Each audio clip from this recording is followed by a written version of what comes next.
การนำผักกลัดห่วมใส่บาตรถวายสังฆทาน อุทิศส่วนบุญกุศล ถึงสหายไซสมพรพรหมวิหาร กรรมการกรมการเมืองศูนย์กลางภาคประธานสภาแห่งชาติแห่งสาธารณรัฐประชาธิปไตยประชาชนลาว ในตอนเช้าของวันที่ 14 สิงหาคม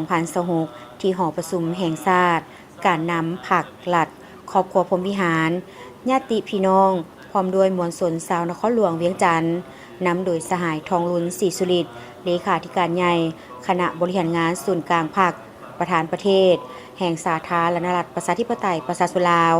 สหายสอนไซศรีพันดรกรรมการกรมการเมืองศูนย์กลางภาคนายกรัฐมนตรีได้ร่วมใส่บาตรถวายสังฆทานแด่พระสงฆ์เพื่ออุทิศส่วนบุญส่วนกุศลให้แก่สหายไซสมพรพรหมวิหารกรรมการกรมการเมืองศูนย์กลางภาคประชาชนปฏิวัติลาว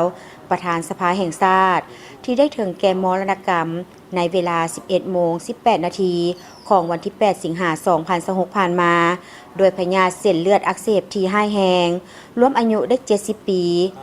การใส่บาตรถวายสังฆทานในครั้งนี้ดำเนินไปตามฮิตของประเพณีและหลักพุทธศาสนาโดยได้รับฟังธรรมเทศนาหลังจากนั้นบรรดาการนำผักกลัดพร้อมด้วยมวลชนได้ร่วมกันใส่บาตรถวายสังฆทานแด่พระสงฆ์ด้วยจิตใจเคารพและสำรวมเพื่ออุทิศส่วนบุญส่วนกุศลให้แก่สหายไซสมพรพรหมวิหารตามคติความเชื่อทางพุทธศาสนาทั้งสะท้อนให้เห็นถึงการสืบสานรักษาได้ฮิตของประเพณี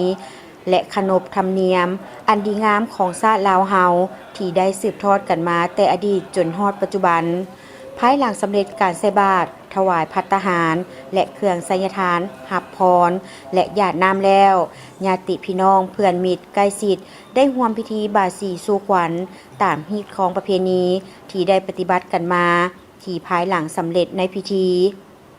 การจากไปของสหายไซสมพรพรหมวิหารเป็นการสูญเสียที่ใหญ่หลวงสำหรับภาครัฐและประชาชนลาวบัดเภาเฮ็ดให้ภาครัฐ